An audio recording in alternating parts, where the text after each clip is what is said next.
Hi అండి. Welcome back to our channel సులభ వంటలు. ఈరోజు మన ఛానల్‌లో healthy and tasty dry fruit laddu సింపుల్‌గా ఎలా తయారు చేసుకోవాలో చూద్దాం. మీరు ఫ్రీగా ఉన్నప్పుడు ఈ లడ్డూలు వారానికి సరిపడా చేసుకొని పెట్టుకుంటే, మీ పిల్లల లంచ్ బాక్స్‌లో కూడా ఈజీగా పెట్టేయొచ్చండి. ఈ లడ్డూలు చాలా ఇష్టంగా తింటారు. వీడియో స్కిప్ చేయకుండా లాస్ట్ వరకు చూడండి. మీకు నచ్చినట్లయితే మీ సపోర్ట్‌గా ఒక లైక్ చేయండి. మరి లేట్ చేయకుండా వీడియోలోకెళ్ళిపోదాం.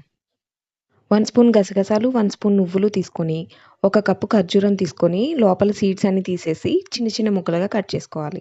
హాఫ్ కప్ బాదం పప్పులు తీసుకొని వీడియోలో చూపించినట్టు చిన్న చిన్న ముక్కలుగా కట్ చేసుకోవాలి.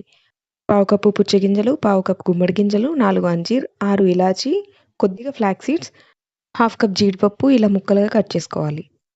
కడాయిలో నువ్వులు, గసగసాలు వేసుకొని ఫ్రై చేసుకోవాలి. ఇప్పుడు వీటిని ఒక బౌల్‌లోకి తీసుకొని పక్కన పెట్టుకోండి. ఇప్పుడు ఒక మిక్సీ జార్ తీసుకొని అంజీర్, ఇలాచీ, చిన్నగా కట్ చేసుకున్న ఖర్జూరం ముక్కలు వేసుకోవాలి. ఖర్జూరం ముక్కలనేది ఒకేసారి వేయొద్దండి. మిక్సీ పట్టేస్తుంది. మధ్య మధ్యలో ఆపుకుంటూ ఇలా వీడియోలో చూపిస్తున్నట్టు కోర్స్‌గా గ్రైండ్ చేసి పక్కన పెట్టుకోండి. ఇప్పుడు ఒక కడాయిలో 1 టేబుల్ స్పూన్ నెయ్యి వేసుకోవాలి. ఈ లడ్డూలకి నెయ్యి కొంచెం ఎక్కువే పడుతుందండి. మీకు ఇష్టం లేదనుకుంటే కొంచెం తగ్గించి వేసుకోండి.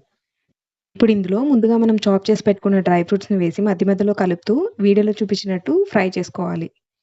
డ్రై ఫ్రూట్స్ ఇలా ఫ్రై అయిన తర్వాత ముందుగా మనం గ్రైండ్ చేసి పెట్టుకున్న ఖర్జూరం పేస్ట్‌ని కూడా వేసి మధ్య మధ్యలో కలుపుతూ ఒక 1 మినిట్ ఫ్రై చేసుకొని స్టవ్ ఆఫ్ చేసుకోండి.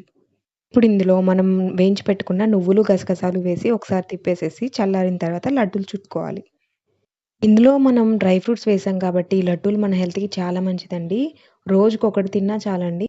స్వీట్స్ అంటే ఇష్టం ఉన్నవాళ్ళు చక్కగా ఈ లడ్డూలు చేసుకొని తినొచ్చండి. మనం ఇందులో షుగర్స్ ఏమి యూజ్ చేయట్లేదు కాబట్టి హెల్త్‌కి కూడా చాలా మంచిది.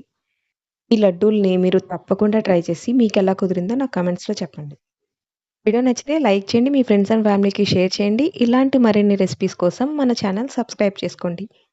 మరొక వీడియోతో మళ్ళీ కలుద్దాం. బాయ్.